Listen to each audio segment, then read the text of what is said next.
Este es el lugar donde se dice que fue enterrado Mozart.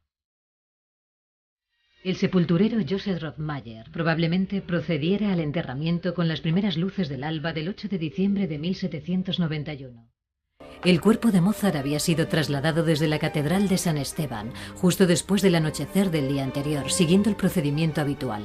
El cementerio de St. Marx, nuevo por aquel entonces, está situado a algo más de una hora de camino desde el centro de Viena, por razones de higiene, pero también porque el emperador deseaba evitar las pompas fúnebres excesivas.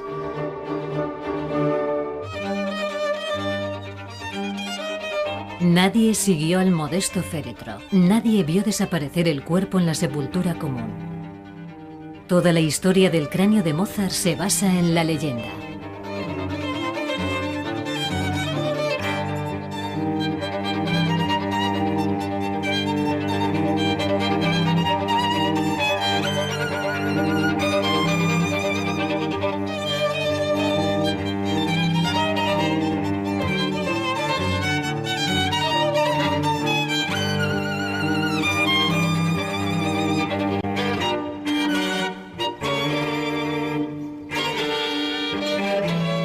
Mozart permaneció enterrado en el cementerio de St. Marx durante solo 10 años, hasta que el sepulturero Rothmayer tuvo que exhumar el cuerpo para hacer sitio a otro enterramiento.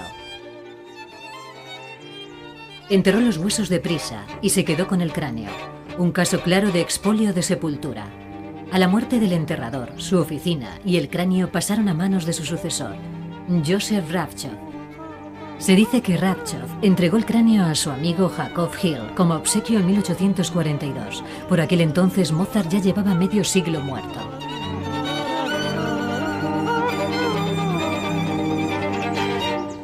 La tumba de Mozart no se descubrió oficialmente hasta 1855, cuando se colocó una lápida conmemorativa en el emplazamiento de la misma.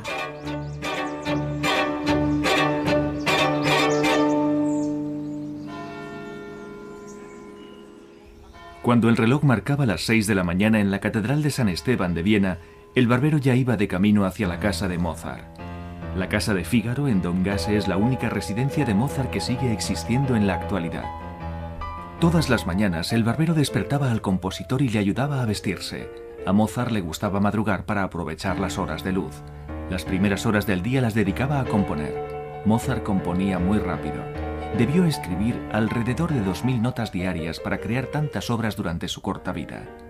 Su catálogo de obras contiene 626 composiciones, incluyendo 30 conciertos para piano, 41 sinfonías, 17 óperas, comedias musicales y mucho más.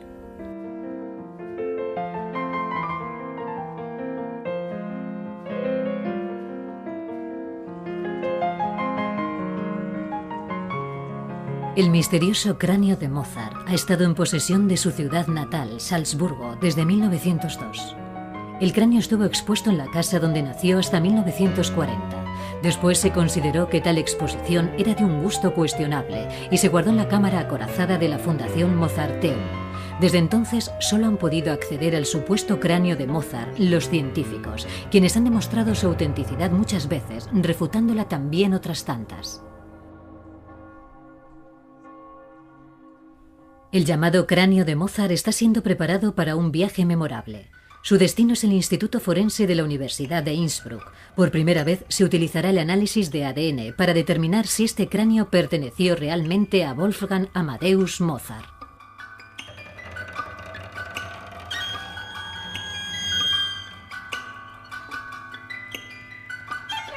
De este modo da comienzo la búsqueda de pistas del caso Mozart. El análisis de ADN solo tiene sentido si se consigue encontrar a la familia de Mozart.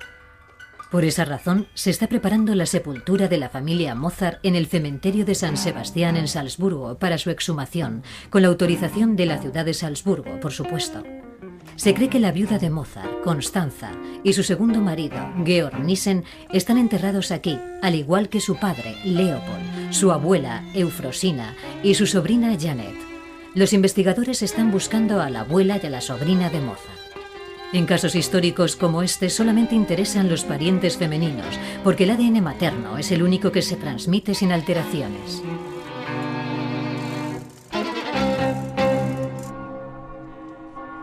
San Sebastián es la única posibilidad.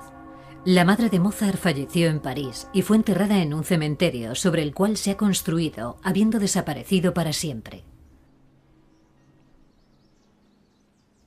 En Salzburgo también se encuentra la tumba de la hermana de Mozart, Ana María, conocida por Nannerl. Fue enterrada en una tumba común del cementerio de San Pedro. Sus restos ya no se conservan porque este tipo de sepulturas han sido normalmente vaciadas en muchas ocasiones para hacer sitio a otros cuerpos.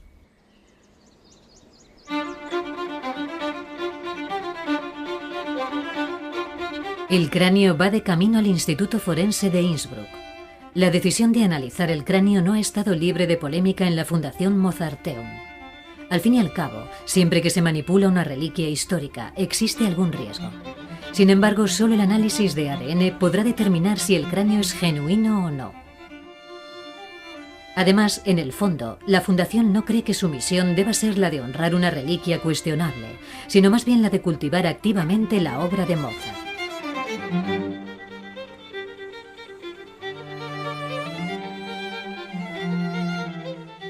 En Innsbruck, el médico forense Walter Parson y el cirujano bucal Gertrud Bieser examinan el estado del cráneo. Los dientes son de un interés especial. Confían en que una placa de rayos X arroje algo de luz sobre la cuestión.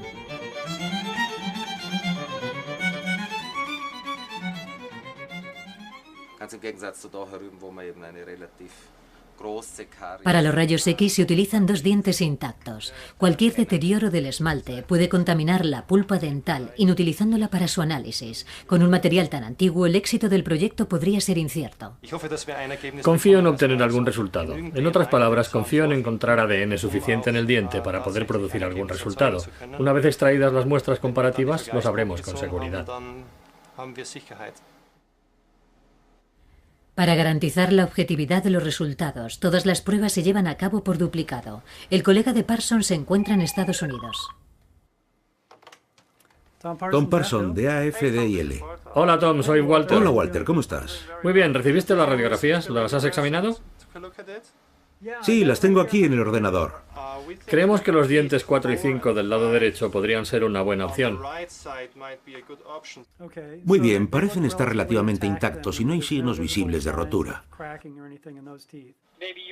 Tal vez vuestro laboratorio pueda tomar la mejor muestra, el diente que esté mejor de los dos y analizarlo en el laboratorio. Y después intentaremos hacer una reproducción sobre el segundo diente en calidad. De acuerdo, me parece bien. El cráneo de Mozart se analizó por última vez para determinar su autenticidad a comienzos de los años 90 en el Departamento Antropológico del Museo de Historia Natural de Viena. Se emplearon todos los métodos de que se disponía en aquella época, incluidas técnicas forenses. El rostro del compositor se reconstruyó minuciosamente. Queríamos comparar esta reconstrucción del tejido blando con los posibles retratos auténticos que conocemos de Mozart para realizar un análisis de similitudes.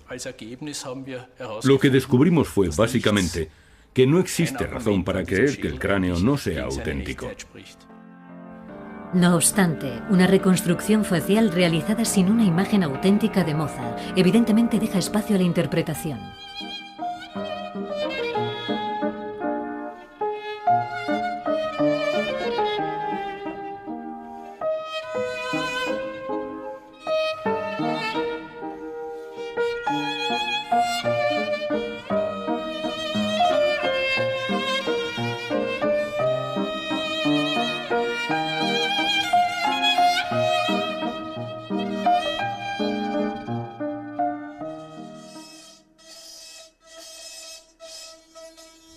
En el Instituto de Medicina Forense de Innsbruck, los científicos se disponen a extraer dos dientes del cráneo.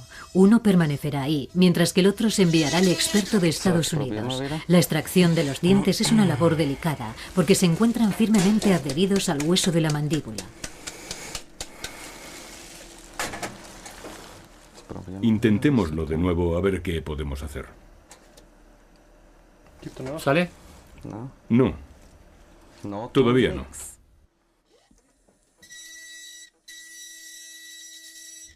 El cirujano bucal no debe dañar el cráneo. El cráneo es bastante delicado desde que en el siglo XIX, al intentar prepararlo, cerraran su base completamente.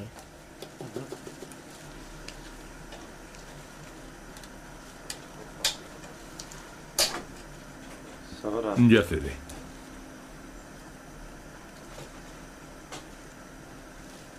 Una vez extraídas las piezas dentales, se podrán excavar las muestras comparativas en Salzburgo.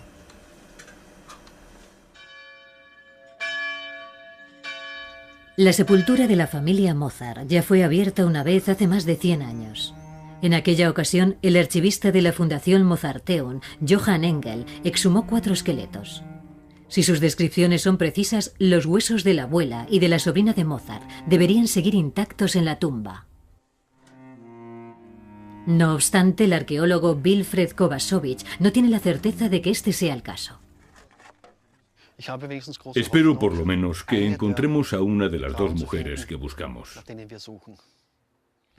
No tengo pruebas, pero ¿por qué no iban a estar ahí? Todas las suposiciones parecen ser ciertas. Los 4 cráneos que colocó Engel en la tumba siguen ahí. Según los escritos de Engel, pertenecen a Leopold Mozart, a Georg Nissen, a Constanza Weber y a su tía Genoveva Weber. Los esqueletos que yacen intactos al lado de los cráneos deben pertenecer, por lo tanto, a la abuela y a la sobrina de Mozart. La profundidad de la sepultura se corresponde con la fecha de los enterramientos. En total, se exhumaron los restos de 8 personas. Una cosa sigue siendo cierta. Aunque en los informes de la Archidiócesis de Salzburgo aparece San Esteban como el lugar de enterramiento de Janet zu Sonnenburg y de Eufrosina Perl, no se dispone de información detallada sobre quiénes fueron sepultados en las tumbas individuales.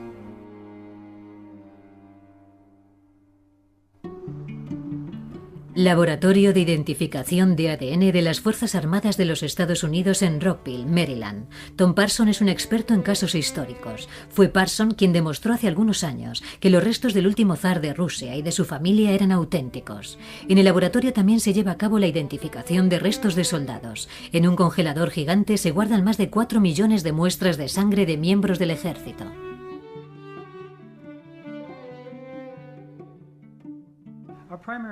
La principal responsabilidad del AFDIL es el análisis de huesos y dientes antiguos, de los miembros del ejército de los Estados Unidos desaparecidos en guerras anteriores, en la guerra de Vietnam, en la de Corea e incluso en muchos casos en la Segunda Guerra Mundial. De modo que hemos analizado miles de casos de este tipo, de los cuales el diente de Mozart es perfectamente representativo. El diente del cráneo de Mozart acaba de completar un largo viaje. Se ha limpiado y ahora se seccionará para extraer la pulpa dental del interior del diente. En el Instituto de Medicina Forense de Innsbruck se encuentra el Laboratorio Central Austriaco, pero también realizan análisis para los países vecinos. Aquí fueron identificadas, por ejemplo, todas las víctimas europeas del tsunami del sureste de Asia. El director del instituto, Richard Hightower, supervisa todas las muestras de ADN legalmente relevantes de Austria.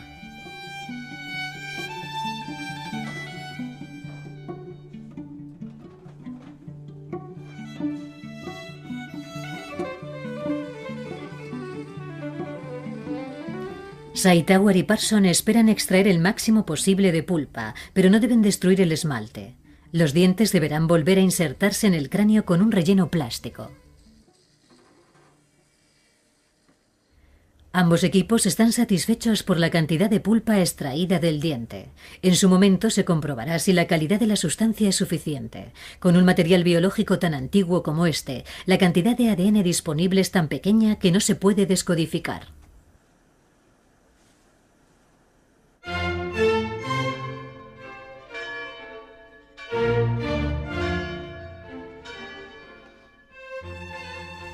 El 27 de enero de 1756 nacía Wolfgang Amadeus Mozart en esta casa. Era el 7º y último hijo de Ana María y Leopold Mozart. Solo 2 de sus hijos sobrevivieron. Wolfgang Amadeus nació en una familia poco corriente. A sus padres Leopold y Ana María se les consideraba la pareja más atractiva de Salzburgo, y su matrimonio era una de las pocas relaciones de la época que estaba verdaderamente basada en el amor. No tardaron en descubrir que su hija, Nannerl, poseía un don especial para la música, pero sería su hijo pequeño quien asombraría al mundo entero con su talento, ya incluso de niño. Leopold Mozart ha recibido muchas críticas por el modo en que comercializó los prodigios de su hijo, pero aquellos viajes concedieron a los niños la oportunidad de familiarizarse con otros países y otras lenguas. Nunca vieron el interior de una escuela. Su padre fue su único maestro, extraordinario por otra parte. Su método para violín se hizo muy popular en aquella época y todavía se sigue utilizando hoy en día.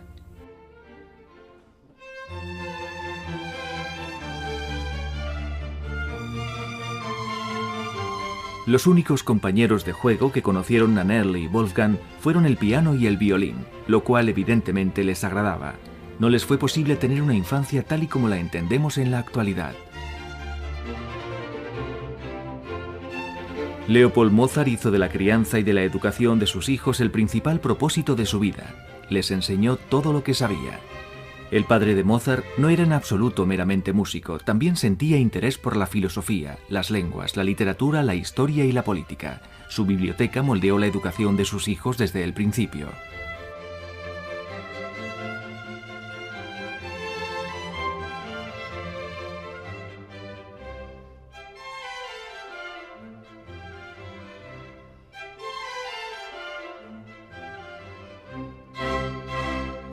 Por aquel entonces, Salzburgo era una ciudad pequeña y retirada, pero los Mozart eran una familia cosmopolita que participaba en los eventos de la época. En Londres, Leopold Mozart adquirió unos microscopios modernos, astronómicamente caros, que dejaba utilizar a sus hijos.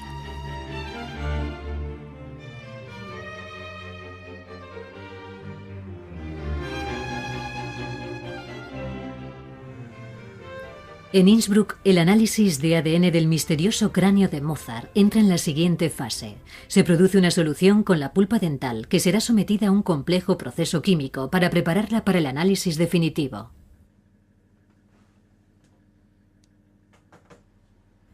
A Walter Parson le cuesta contener su curiosidad y está impaciente por descubrir si el cráneo es auténtico o no, aunque como científico se muestra escéptico y reservado. En el pasado se han utilizado otros métodos para analizar el cráneo que no proporcionan resultados tan definitivos como un análisis de ADN. Resulta muy interesante utilizar esta tecnología para responder a una pregunta tan históricamente relevante como esta. En Rockville, un robot se encarga de los preparativos químicos. Parson y Parsons se mantienen informados el uno al otro constantemente a través del correo electrónico. En el depósito del Museo Municipal de Salzburgo, los médicos forenses austriacos se ocupan de los esqueletos de la tumba de Mozart. En primer lugar, se determina la edad y el sexo de los huesos, utilizando métodos convencionales. Los resultados corresponden a lo esperado. No existe casi ninguna duda acerca de los restos atribuidos a la sobrina de Mozart, Jeanette, fallecida a la edad de 17 años, en 1805. Las placas de crecimiento del esqueleto de la muchacha todavía no están completamente osificadas. Wilfred Kovacevic, encargado de la exhumación, ayuda a los médicos forenses a clasificar los restos descubiertos. En el diagrama se puede apreciar la posición de los esqueletos que exhumamos. El esqueleto 1 es el más reciente de las tumbas que hemos excavado. Una vez completado el documento, se toman muestras de los fémures. Estas muestras de huesos son un procedimiento estándar para llevar a cabo el análisis de ADN. Se toman muestras de los 8 esqueletos.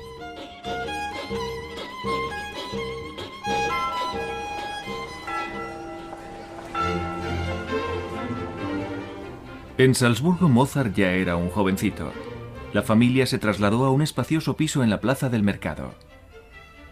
Leopold Mozart alquiló también el llamado Dancing Masters Hall. Allí vendía pianos por encargo e instruía a sus alumnos.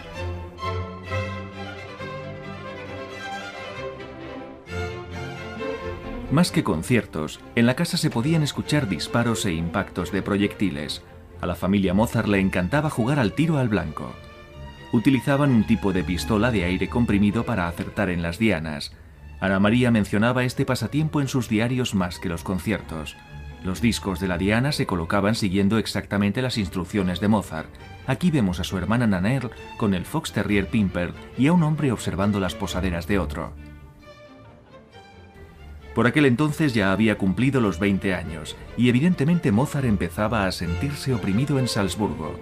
Pensaba que esta no podía ser la ciudad donde iba a pasar el resto de su vida, entre otras cosas porque no disponía de una buena orquesta ni de un teatro de ópera. Este conflicto se manifestó claramente cuando la persona que daba empleo tanto al padre como al hijo fue sustituida por otra. Los Mozart trabajaban como músicos de la corte para el príncipe arzobispo de Salzburgo. Mientras que el anterior príncipe arzobispo Rattenbach otorgaba generosamente a la familia Mozart largos meses de vacaciones para sus giras de conciertos, su nuevo jefe puso fin a tales extravagancias. El príncipe arzobispo Colleredo trataba a los músicos como si fueran lacayos. La familia Mozart coincidía en que este papel quedaba por debajo de ellos. Sin embargo, el padre, Leopold, nunca cuestionó su compromiso. Este no fue el caso de su hijo. La madre de Mozart falleció en 1778 en París. 3 años después, el joven Mozart se separaría de la familia para siempre. Mozart deseaba ser libre. Viajó a Múnich para dirigir el estreno de su ópera Idomeneo y nunca regresó a su ciudad natal de Salzburgo.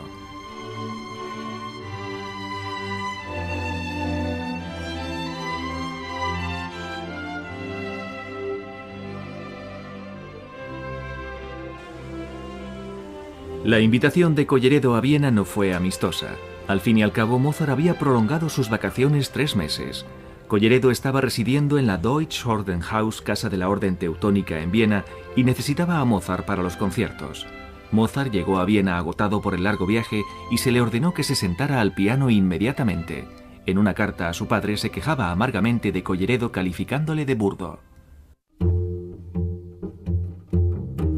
La animadversión de Mozart hacia el arzobispo crecía. Solo se le proporcionó una pequeña habitación y se le obligaba a comer en la mesa de los sirvientes y barberos.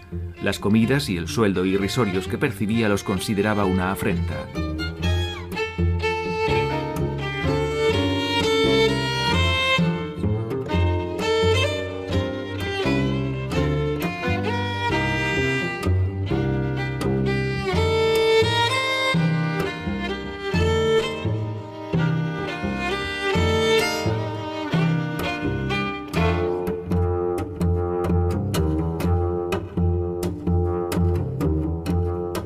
Fue en la Deutsche Ordenhaus donde las cosas empezaron a empeorar. Mozart escribió una petición solicitando que lo liberaran de sus responsabilidades. En Salzburgo, Leopold intentaba evitar lo peor. Le pidió al duque Arco, un antiguo amigo de la familia al servicio del príncipe arzobispo, que apaciguara el ánimo del joven.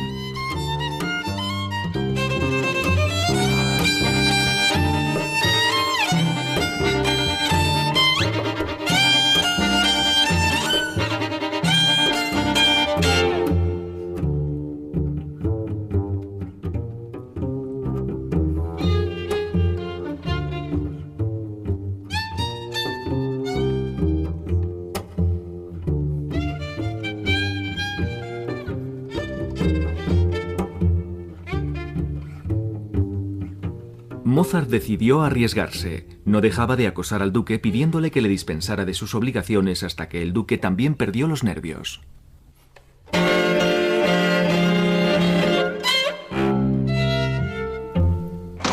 Con un portazo mandaron a Mozart de camino a un futuro incierto como artista por su cuenta. Aún sigo lleno de indignación, escribía a su padre, mencionando casualmente que se encontraba visitando a unos viejos amigos, la familia Weber.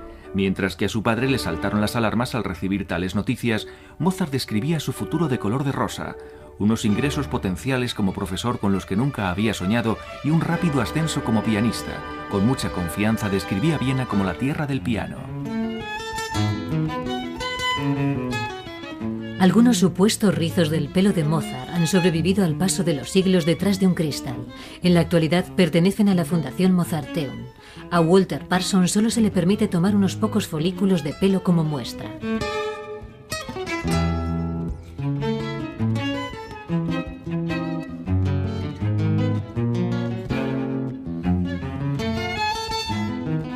La idea es extraer información genética del cabello. Sin embargo, el éxito de este proyecto es incierto, pues el ADN suele estar destruido en los folículos de un pelo tan antiguo como este. Aunque se fracase en el intento, el cabello podría, no obstante, revelar algunos detalles acerca del estilo de vida de su propietario. Al principio Mozart se encontraba sin un céntimo en Viena. Se trasladó a una habitación de la residencia de la familia Weber en Milchgasse. Mozart contaba jubiloso a su padre que podía sentarse a la mesa sin vestir, lo cual le permitía componer constantemente. Las 2 de la tarde era la hora de almorzar para Mozart.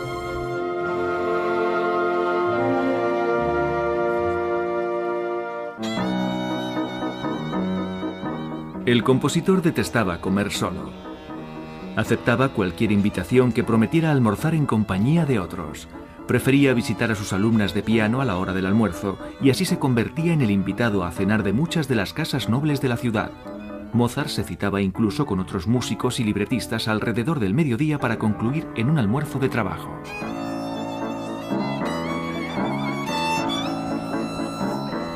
Por las tardes Mozart raramente permanecía en casa. Era un hombre sumamente sociable y nunca rehusaba la oportunidad de asistir a una fiesta. El compositor no parecía necesitar mucho tiempo para el descanso, la contemplación y la reflexión.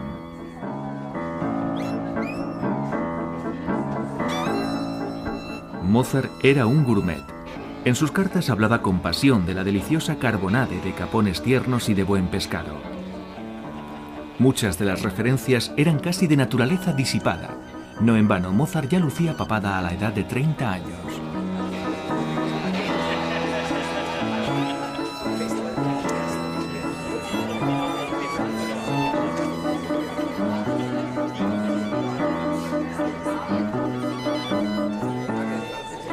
¿Dejó este estilo de vida excesivo algún rastro verificable hoy en día? En la Universidad de Recursos Naturales de Viena, el químico Thomas Prochaska desea emplear unos métodos completamente novedosos para descubrir los secretos de los folículos pilosos que supuestamente pertenecieron a Mozart.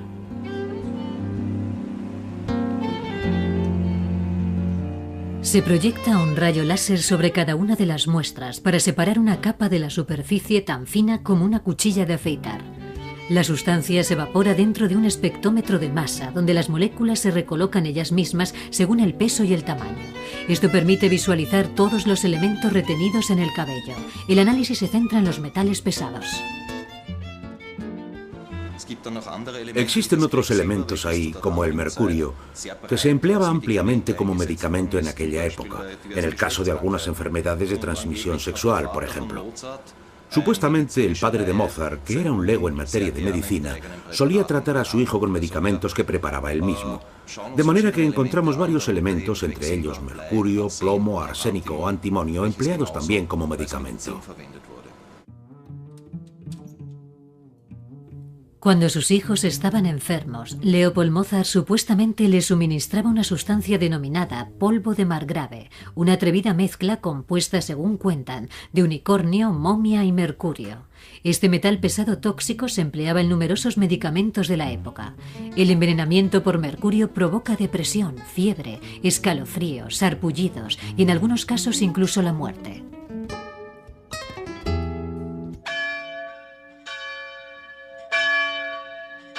Viena ya no era la ciudad que Mozart había conocido de niño. José II era ahora el emperador y había suprimido mucho de lo que perteneció a la corte barroca de su madre María Teresa.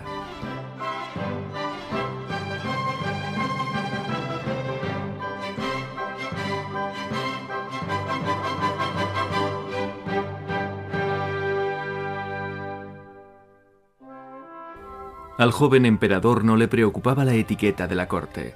Recortó gastos drásticamente.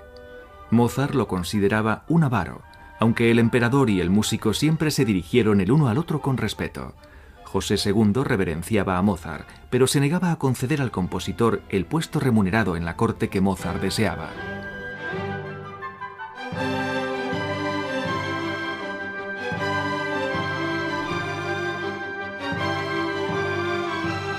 El músico siempre estaba mudando de residencia en Viena. Según los registros, vivió en más de una docena de direcciones distintas. En ocasiones, las deudas le obligaban a cambiar de dirección. Otras veces, el disponer de dinero suficiente le permitía un alojamiento de más categoría. Como era un extranjero, no le era posible adquirir un apartamento. Su primera propiedad fue en el Graben, en la esquina de Habsburger Gasse. Fue allí desde donde solicitó permiso a su padre para contraer matrimonio con Constanza Weber. Su suegra lo obligó a firmar un acuerdo prenupcial vergonzoso para él. Mozart y Constanza Weber se casaron en la Catedral de San Esteban. No hay nada en la vida de Mozart que haya inspirado tanta desconfianza como su esposa, aunque muchas veces se pasa por alto el hecho de que Mozart amaba sinceramente a Constanza, que nunca quería estar alejado de ella y que ella también era su compañera en cuestiones de música. Siempre que la pareja disponía de algunas horas de asueto por la tarde, las pasaban interpretando música juntos, improvisando en muchas ocasiones.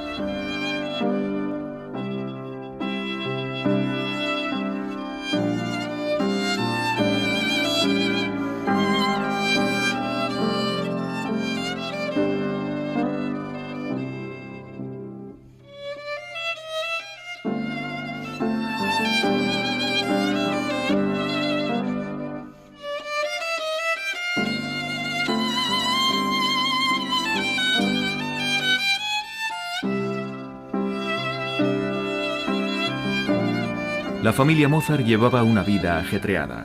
Debido a todos los viajes y conciertos, constantemente estaban haciendo el equipaje, yendo de un sitio para otro.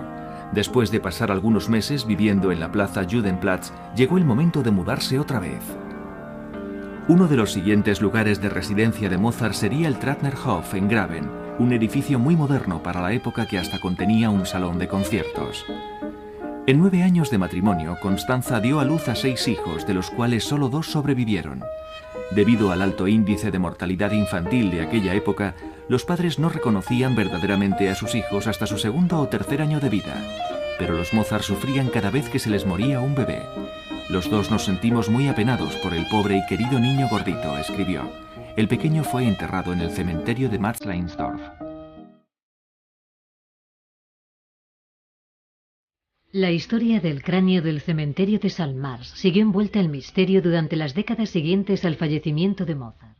Su existencia no se conoció hasta mediados del siglo XIX. El rastro de la calavera volvió a recuperarse en el llamativo edificio de Viena, el Narrenturm, o la Torre del Loco, construida por mandato del emperador José II. Por aquel entonces el edificio albergaba pacientes con enfermedades mentales. En la actualidad se conservan en la torre colecciones anatómico-patológicas. Una de las más amplias es la colección Hill, a la cual perteneció originalmente el cráneo de Mozart. Joseph Hill fue un conocido profesor de anatomía del siglo XIX y coleccionista ávido de calaveras humanas. Su colección contaba con más de 400 especímenes, incluyendo los cráneos de varios personajes célebres. De aquellas calaveras destacadas solo quedan los moldes expuestos en las estanterías. La llamada réplica de Mozart contiene la inscripción que hace ya mucho tiempo se desvaneció en el original. Hill era un personaje célebre, adinerado y egocéntrico cuando el cráneo de Mozart llegó a su poder. En Modlin, cerca de Viena, se le encargó al especialista en anatomía la inspección de una serie de cráneos inusuales del osario que había allí, y así fue como entabló amistad con el alcalde Schoffel de Modlin. Schoffel convenció a Hill, quien no tenía hijos, para que fundara un orfanato en Modlin. Después de la muerte de Hill, la fundación heredó toda su fortuna, incluyendo el cráneo de Mozart.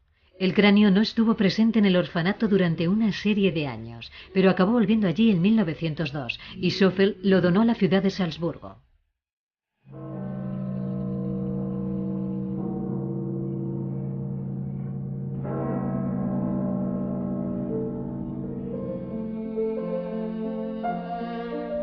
Es bien conocido que Mozart apenas se relajaba. Sin embargo, le gustaba leer. Y leyó mucho. Siempre que una fiesta le aburría, se retiraba con un libro. La biblioteca del compositor revela sus múltiples intereses. Igual que hiciera su padre, Mozart adquirió libros para su hijo, un atlas y un libro de geografía elemental para niños. El compositor leía obras de filosofía y conocía a algunos de los autores personalmente. También le interesaban la historia natural y las obras espirituales y de entretenimiento. Naturalmente muchos de sus libros eran libretos, los cuales leía con frecuencia buscando siempre nuevo material para sus óperas.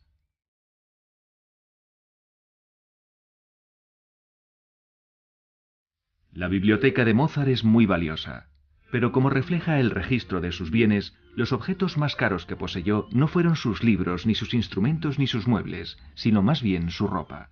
El aspecto era algo muy importante para Mozart, y su vestuario costaba una fortuna.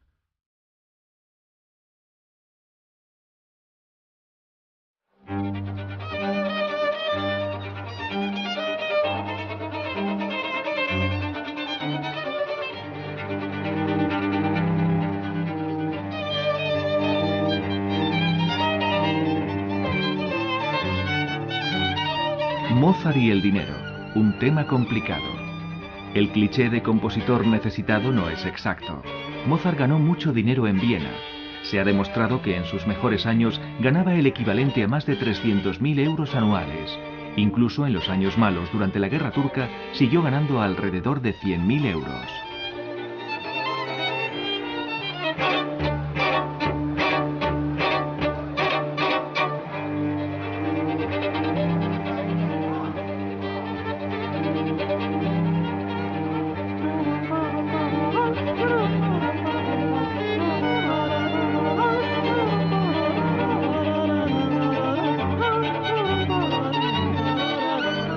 Mozart no administraba bien su dinero.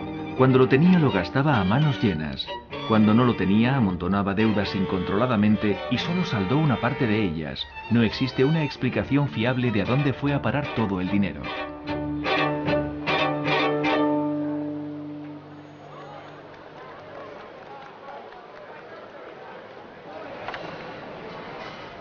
El químico Thomas Prohaska, de la Universidad de Recursos Naturales de Viena, ha analizado no solo el supuesto cabello de Mozart, sino también los dientes y los fragmentos de hueso de la tumba de la familia del compositor. El análisis de los dientes suscita un interés especial, porque contienen un archivo de información sobre la infancia del sujeto. En los dientes se almacenan concentraciones de todas las sustancias. Extrajimos un fragmento muy pequeño de esmalte del diente de Mozart para su análisis. En este diminuto fragmento observamos dos fenómenos muy interesantes en relación al cráneo. La concentración de antimonio es muy alta en el esmalte de este diente en comparación con otros individuos del mismo período. Y lo mismo sucede con la concentración de arsénico. Este resultado corresponde a la infancia de Mozart y a sus primeras enfermedades. El químico también visitó el depósito del Museo de Salzburgo para tomar muestras de cada uno de los esqueletos exhumados de la sepultura familiar. Los últimos 10 años de la vida de una persona fallecida quedan almacenados en sus huesos. Aquí lo interesante es que la concentración de plomo en los huesos del cráneo que atribuimos a Mozart es significativamente inferior a la de otras muestras del mismo período. Esto podría deberse a varias razones. Lo más probable es que este individuo viviera circunstancias completamente diferentes. En otras palabras, que tuviera un estilo de vida diferente y una alimentación también distinta. Pudo haber bebido menos vino o menos agua de las cañerías de plomo. Por lo tanto, el supuesto cráneo de Mozart está libre de metales pesados. Sin embargo, las muestras de la tumba de Salzburgo están contaminadas. ¿Tuvo Mozart un estilo de vida más saludable que sus familiares? Los folículos pilosos reflejan la situación actual del momento en que fueron cortados. Cuando examinamos los folículos pilosos de Mozart, generalmente no encontramos niveles significativamente elevados de ningún metal pesado. En otras palabras, no se aprecia envenenamiento agudo en ninguna parte, además del mercurio. En uno de los cabellos encontramos una concentración muy alta de mercurio, lo cual indudablemente indica que en cierto momento de su vida ingirió una cantidad muy elevada de mercurio, en forma de veneno o de medicamento que contuviera esa sustancia. Solo uno de los cabellos contiene mercurio. Sin embargo, no se sabe con certeza si el cabello perteneció a Mozart realmente.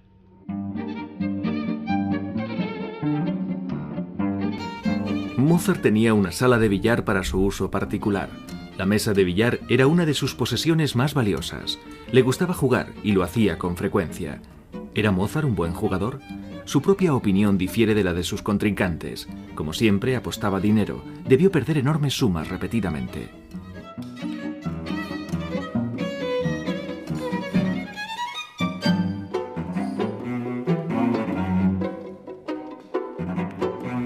Los historiadores coinciden en que difícilmente puede existir otra explicación a las deudas de Mozart. Como jugador de billar, se fue encontrando en situaciones de riesgo económico cada vez con más frecuencia y gradualmente fue arruinando su reputación. Las cartas suplicantes que escribió a su hermano masón Puchberg son penosamente claras. Mozart hablaba de honor y de crédito. Solo a las deudas de juego se les hace referencia como deudas de honor.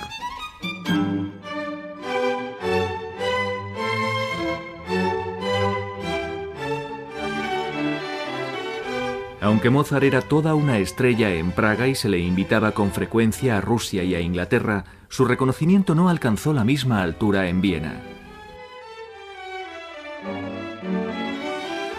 El emperador solo requería sus servicios como compositor de cámara. Se le encargaba componer música para la corte y los bailes de máscaras, de manera que compuso danzas y minuetos. Estos mismos bailes se consideraban pasados de moda durante el mandato de José II.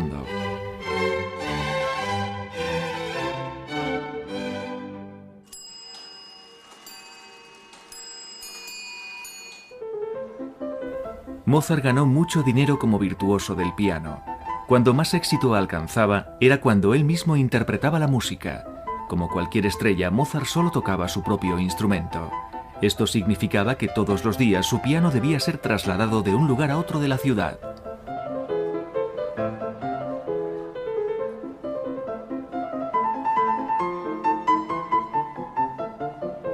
Molesto e impresionado al mismo tiempo, el padre de Mozart, Leopold, escribió a su hija Ana María: «Me resulta imposible describir tanta molestia e incordio. El piano de cola de tu hermano ha sido trasladado de la casa al teatro o a otra casa al menos 12 veces desde que estoy aquí».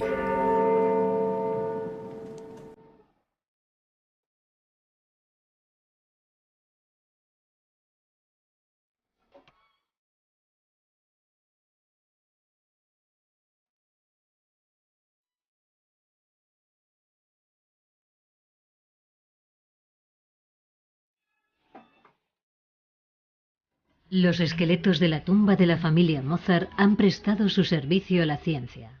El arqueólogo Kovačević los prepara para volverlos a inhumar. Deposita los huesos en unos contenedores resistentes a la corrosión. Todos los detalles de la exhumación han quedado documentados para el futuro en el Archivo Municipal de Salzburgo.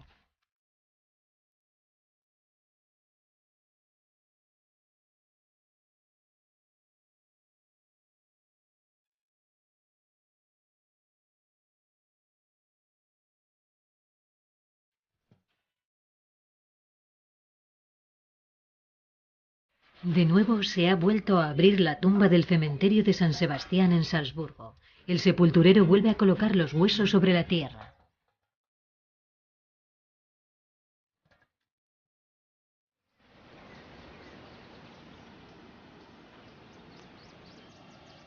En el nombre del Padre, del Hijo y del Espíritu Santo. Amén.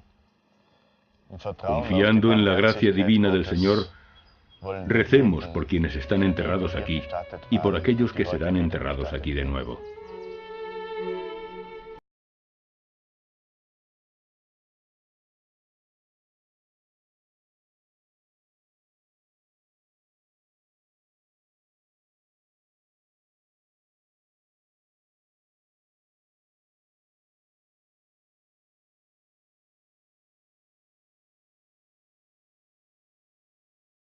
Colocan las lápidas en su lugar.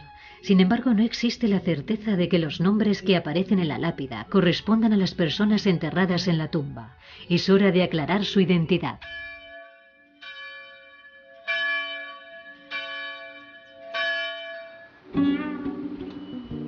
En Rockville, los análisis entran en una fase decisiva. El ADN se vuelve visible en la cámara de electroféresis. Acabo de introducir en este instrumento un disco con las secuencias que hemos obtenido del diente de Mozart. Han sido sometidas a unas reacciones químicas que ahora, una vez introducidas en el equipo, nos permitirán leer base por base la información con toda precisión. Lo que estamos haciendo con este instrumento es leer el contenido genético de Mozart.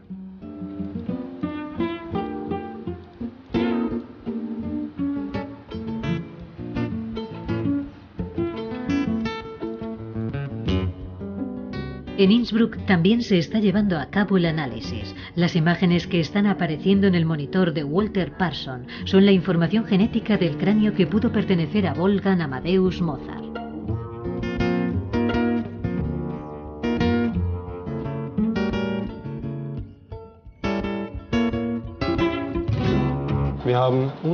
Estamos obteniendo unas señales inesperadamente altas que pueden deberse al hecho de que hayamos extraído una gran cantidad de ADN del diente y de que hayamos podido analizar el ADN mitocondrial.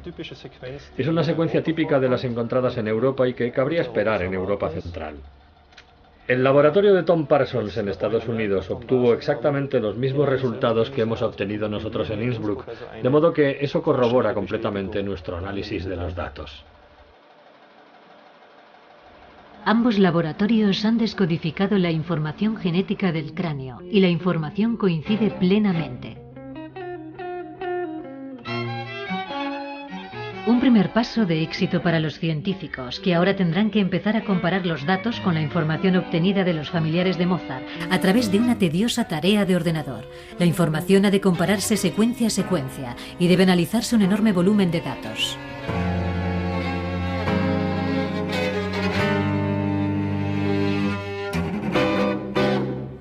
Walter Parson explica que los individuos deberán ser relacionados entre sí utilizando la información genética maternal. Los individuos que tenemos aquí a nuestra disposición, Eufrosina y Janet, forman una línea mitocondrial. En otras palabras, deben ser relacionados a través del ADN mitocondrial y poseer el mismo ADN mitocondrial. Si el cráneo perteneció realmente a Mozart, deberá tener el mismo ADN mitocondrial que las dos mujeres. Los resultados han demostrado, sin embargo, que el cráneo tiene una secuencia pre-HV, una secuencia típicamente europea, mientras que Eufrosina, la abuela, tiene una secuencia H152 y Janet una secuencia H16294. Esto significa que podemos descartar que estos tres individuos estén emparentados entre sí. Es decir, al menos uno de estos dos supuestos familiares, Eufrosina o Janet, no es auténtico. Entonces, ¿quién está enterrado en la tumba de la familia Mozart? ¿La abuela, la sobrina o ninguna de las dos? Es probable que al menos uno de los dos esqueletos pertenezca a la familia de Mozart. Es posible que se intercambiaran los huesos durante la exhumación en el siglo XIX. Los médicos forenses de Innsbruck han ampliado la investigación. Intentamos aclararlo analizando otros huesos. Analizamos todos los huesos, tanto del lado derecho como del lado izquierdo de la tumba, y llegamos a la conclusión de que ninguna de las personas que estaban allí enterradas parecían estar emparentadas entre sí. En otras palabras, la identidad de las personas enterradas en la tumba de la familia de Mozart es un gran misterio. No es posible determinar si el cráneo perteneció a Mozart, porque ninguna de las personas enterradas en esta tumba están emparentadas entre sí. Durante mucho tiempo existieron dudas acerca de las inscripciones de la tumba. Es posible que Leopold Mozart fuera enterrado en una sepultura común, como se indica en la historia familiar de la familia Berthold zu Sonnenburg. Naturalmente no existe ninguna prueba que lo demuestre. El supuesto cabello de Mozart ofrece una última oportunidad de comparación. El análisis del cabello arrojó resultados similares. En ambos casos disponíamos de resultados utilizables. Ambos procedían de personas no emparentadas entre sí. Ninguna estaba relacionada con la persona a quien perteneció el cráneo. Fallece Mozart. El 20 de noviembre de 1791 Mozart se acostó sintiéndose enfermo. Sufría un ataque agudo de reumatismo. Los médicos lo trataron con paños fríos, sangrías y vomitivos para inducir el vómito, debilitando así al compositor enfermo. Se tiene constancia de que los discípulos de Mozart, Süssmayer y Eibler, anotaron las indicaciones que les iba dando el maestro desde su lecho de enfermedad para terminar su requiem.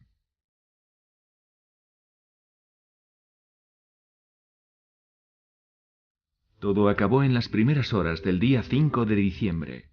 Una grave fiebre miliar aparecía como la causa de la muerte en los archivos oficiales de la ciudad de Viena, un término comúnmente empleado cuando la causa del fallecimiento no estaba clara. Constanza Mozart quedó viuda a la edad de 29 años.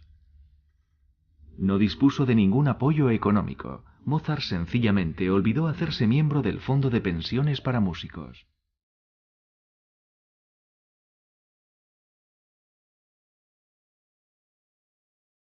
El primogénito del compositor tenía 7 años y su hijo menor ni siquiera había cumplido 6 meses de vida.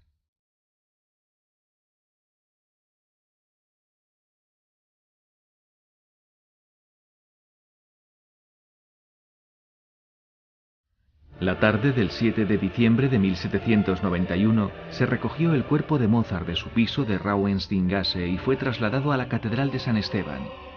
Al portador de la cruz lo seguían el sacerdote y después el féretro, transportado por 4 hombres vestidos con abrigos largos. 4 niños portando faroles acompañaban al cortejo fúnebre.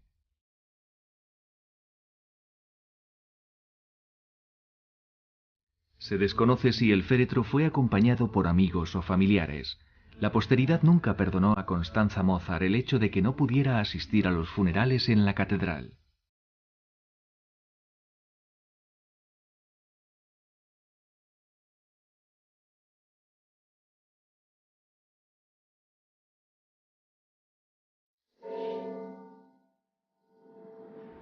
Es medianoche.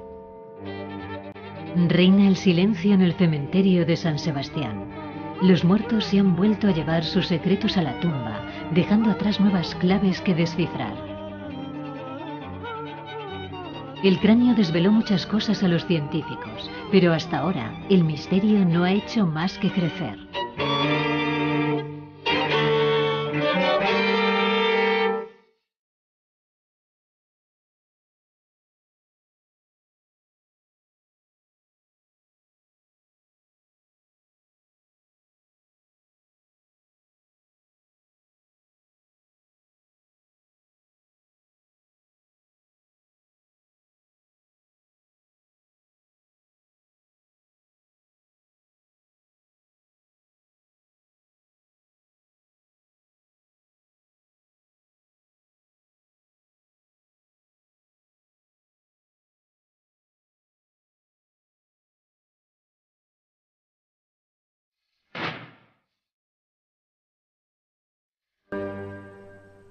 Los investigadores están buscando a la abuela y a la sobrina de Mozart. En casos históricos como este solamente interesan los parientes femeninos, porque el ADN materno es el único que se transmite sin alteraciones.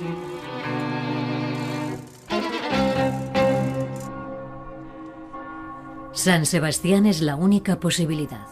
La madre de Mozart falleció en París y fue enterrada en un cementerio sobre el cual se ha construido, habiendo desaparecido para siempre. En Salzburgo también se encuentra la tumba de la hermana de Mozart, Ana María, conocida por Nannerl. Fue enterrada en una tumba común del cementerio de San Pedro.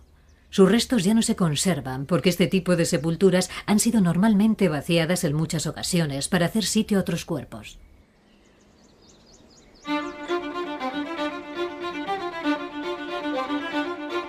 El cráneo va de camino al Instituto Forense de Innsbruck. La decisión de analizar el cráneo no ha estado libre de polémica en la Fundación Mozarteum. Al fin y al cabo, siempre que se manipula una reliquia histórica, existe algún riesgo. Sin embargo, solo el análisis de ADN podrá determinar si el cráneo es genuino o no. Además, en el fondo, la Fundación no cree que su misión deba ser la de honrar una reliquia cuestionable, sino más bien la de cultivar activamente la obra de Mozart.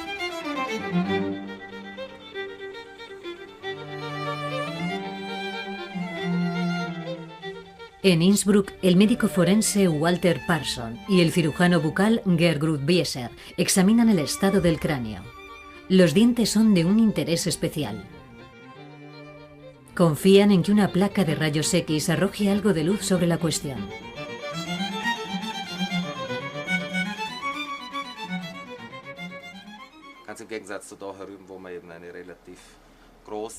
Para los rayos X se utilizan 2 dientes intactos. Cualquier deterioro del esmalte puede contaminar la pulpa dental, inutilizándola para su análisis. Con un material tan antiguo, el éxito del proyecto podría ser incierto.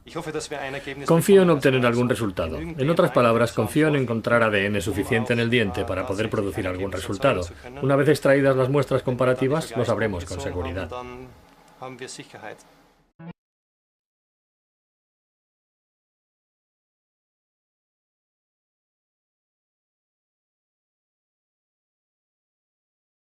Este es el lugar donde se dice que fue enterrado Mozart. El sepulturero Joseph Rothmayer probablemente procediera al enterramiento con las primeras luces del alba del 8 de diciembre de 1791. El cuerpo de Mozart había sido trasladado desde la Catedral de San Esteban, justo después del anochecer del día anterior, siguiendo el procedimiento habitual.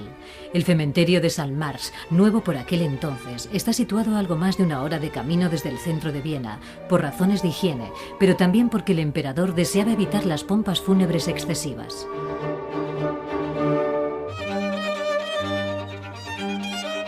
Nadie siguió al modesto féretro, nadie vio desaparecer el cuerpo en la sepultura común. Toda la historia del cráneo de Mozart se basa en la leyenda.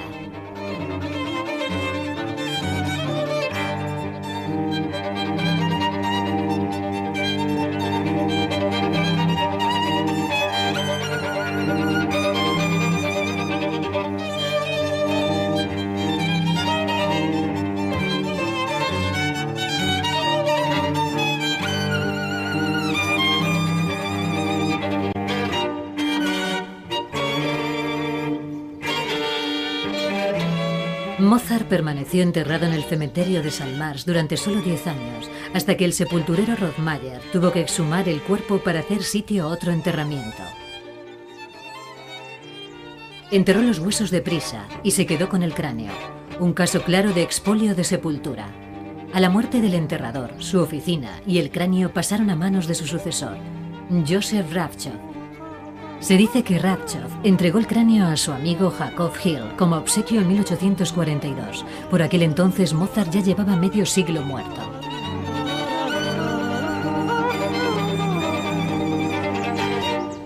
La tumba de Mozart no se descubrió oficialmente hasta 1855, cuando se colocó una lápida conmemorativa en el emplazamiento de la misma.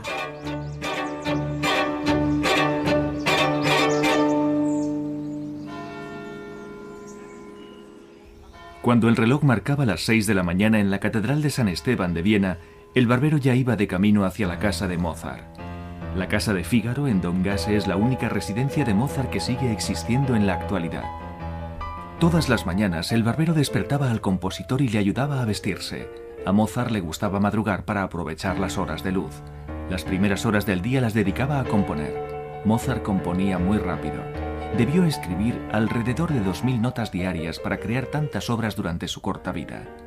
Su catálogo de obras contiene 626 composiciones, incluyendo 30 conciertos para piano, 41 sinfonías, 17 óperas, comedias musicales y mucho más.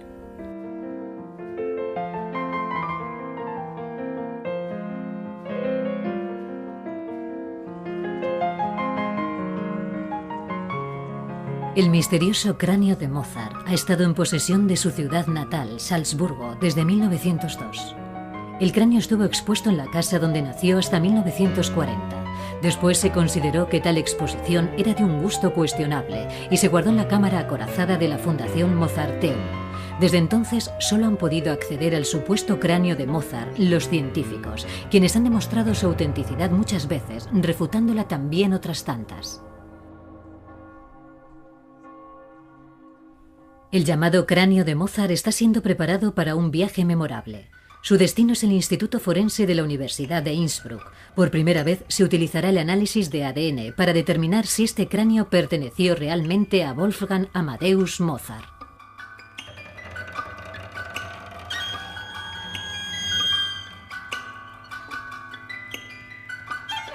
De este modo da comienzo la búsqueda de pistas del caso Mozart. El análisis de ADN solo tiene sentido si se consigue encontrar a la familia de Mozart. Por esa razón, se está preparando la sepultura de la familia Mozart en el cementerio de San Sebastián en Salzburgo para su exhumación, con la autorización de la ciudad de Salzburgo, por supuesto. Se cree que la viuda de Mozart, Constanza, y su segundo marido, Georg Nissen, están enterrados aquí, al igual que su padre, Leopold, su abuela, Eufrosina, y su sobrina Janet. Para garantizar la objetividad de los resultados, todas las pruebas se llevan a cabo por duplicado. El colega de Parsons se encuentra en Estados Unidos. Tom Parsons, de AFDIL.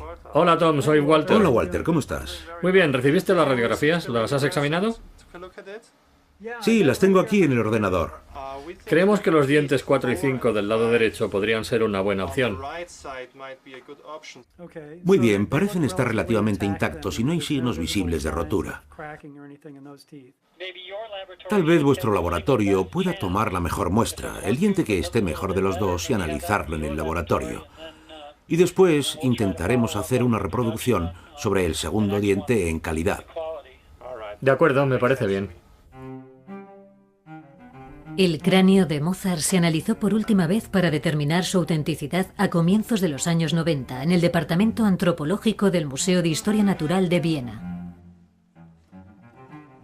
Se emplearon todos los métodos de que se disponía en aquella época, incluidas técnicas forenses. El rostro del compositor se reconstruyó minuciosamente. Queríamos comparar esta reconstrucción del tejido blando con los posibles retratos auténticos que conocemos de Mozart para realizar un análisis de similitudes. Lo que descubrimos fue básicamente que no existe razón para creer que el cráneo no sea auténtico. No obstante, una reconstrucción facial realizada sin una imagen auténtica de Mozart evidentemente deja espacio a la interpretación.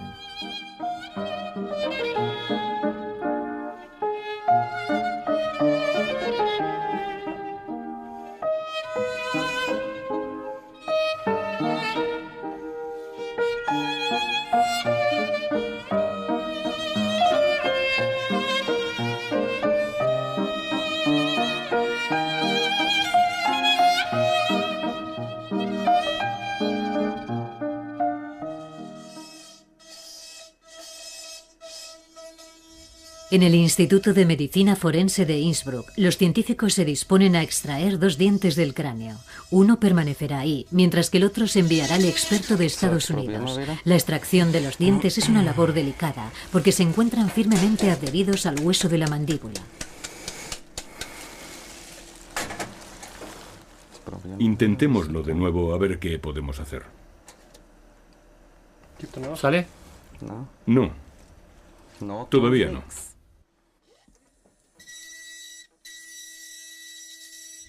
El cirujano bucal no debe dañar el cráneo. El cráneo es bastante delicado desde que en el siglo XIX, al intentar prepararlo, cerraran su base completamente.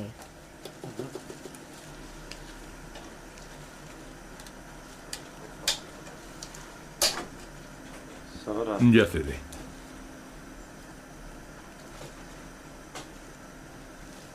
Una vez extraídas las piezas dentales, se podrán excavar las muestras comparativas en Salzburgo.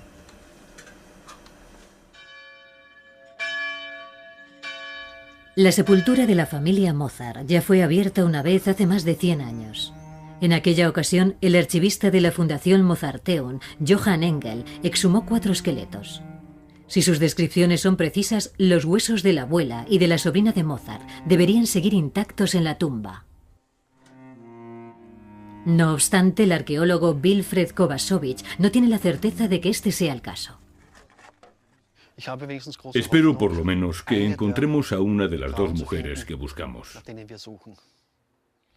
No tengo pruebas, pero ¿por qué no iban a estar ahí? Todas las suposiciones parecen ser ciertas. Los 4 cráneos que colocó Engel en la tumba siguen ahí. Según los escritos de Engel, pertenecen a Leopold Mozart, a Georg Nissen, a Constanza Weber y a su tía Genoveva Weber.